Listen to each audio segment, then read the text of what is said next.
When the sparks fall to the ground, there are three possibilities. If the spark falls down on dry grass, then it can immediately ignite the grass. If the spark falls down on ordinary grass, then it may burn for some time, but soon it is extinguished. And if the spark falls on the water, it is immediately extinguished. In this analogy, the fire represents God, the Supreme Spirit, and the sparks that blow away from the fire represent the individual spiritual living entities who want to live separate from God.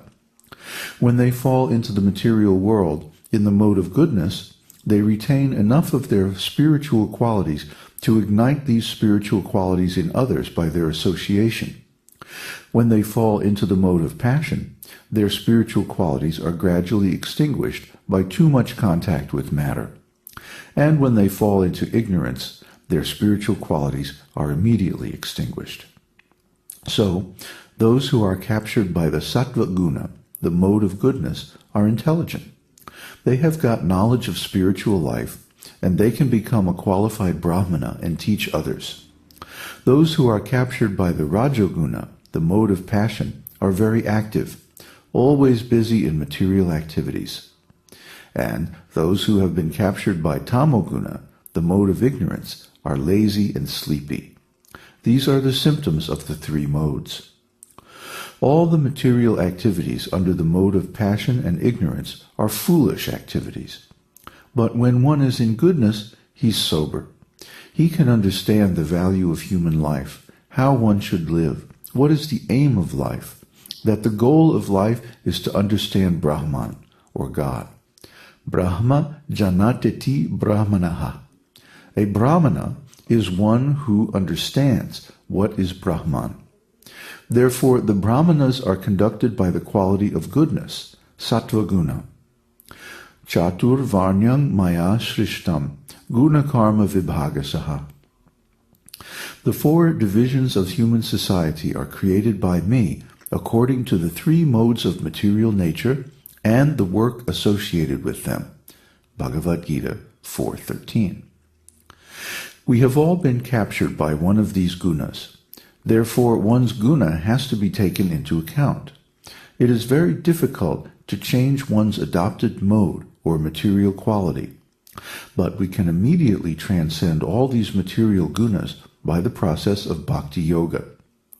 Mang chayo vyabhicharena bhakti yogena sevate sa gunan samatityaitan brahma bhujaya kalpate. One who engages in full devotional service, unfailing in all circumstances, at once transcends the modes of material nature and thus comes to the level of Brahman. Bhagavad-gita 14:26.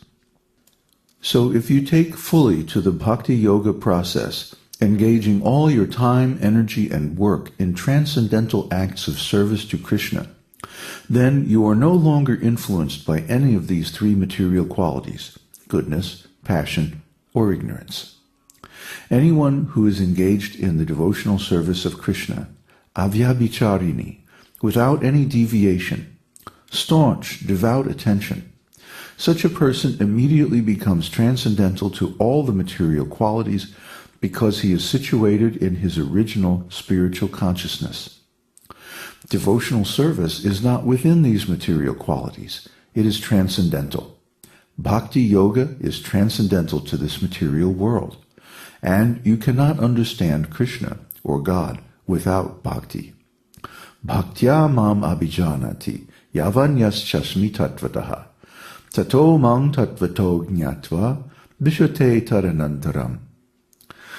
One can understand me as I am, as the Supreme Personality of Godhead, only by devotional service. And when one is in full consciousness of me by such devotion, he can enter into the kingdom of God. Bhagavad-gita 18:55. Only bhaktya mam abhijanati, only the devotee, the bhakti, can understand Krishna as he is. Otherwise, it is not possible. If you want to understand what God is in reality, then you have to adopt this bhakti process of devotional service. If you take up this spiritual process and devote all your time and energy to it, then you transcend the three modes of material nature and all other religious and spiritual processes. Therefore, Narada says, Tyaktva svadharman charanam bhujam harer, bhajan apakvo tapatet tato yadi, yatrakva vabhadram abhuda mushyakim, ko varta apto bhajatang svadharmataha. One who has forsaken his material occupation to engage in the devotional service may sometimes fall down while in an immature stage, yet there is no danger of his being unsuccessful. On the other hand, a non-devotee, although fully engaged in occupational duties, does not gain anything. Srimad Bhagavatam 1.5.17. Therefore, if anyone, even by sentiment, gives up his material occupational duty according to guna, and engages exclusively in devotional service, then by this surrender to Krishna, he immediately transcends the modes of material nature and comes to the transcendental platform of consciousness. That is the verdict of all the Vedic scriptures. So try to get the big picture here. The spirit soul is originally spiritual in quality, similar to the Supreme Personality. But because we come to this material nature to be separate from Krishna, we fall down and we become covered by the material energy, material qualities. Some are covered by goodness, some by passion, and some by ignorance, or some mixture of the three. And according to the particular mode of material nature by which one is covered, one has the qualities of a brahmana in goodness, a kshatriya in passion, or a vaishya or shudra in ignorance. So, it doesn't matter what one's material qualities are. If one takes to this process of devotional service, one is immediately freed from those qualities and again regains his original spiritual quality, svadharma. So the svadharma, the original quality of every living being, is to be engaged in a spiritual service relationship with Krishna. This relationship is in 5 different flavors: neutrality, servitorship, friendship, parenthood, or conjugal love. And this defines our spiritual identity. That spiritual identity is already there. It's eternal, and it's unconditional, so it's going all the time. Whether we're aware of it or not is a different thing.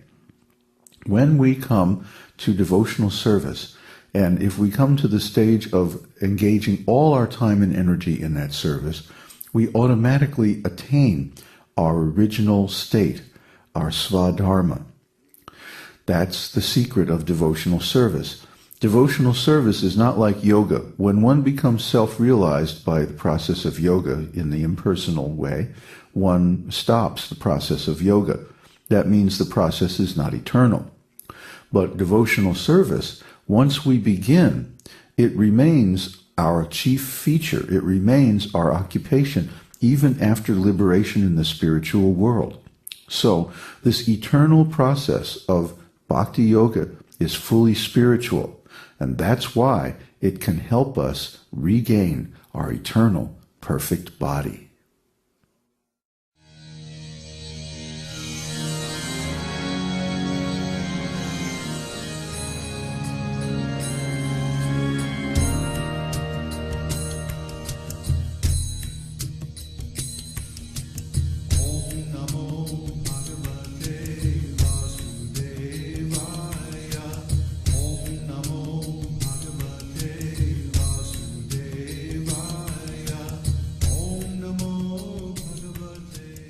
We hope you've enjoyed this edition of My Perfect Body.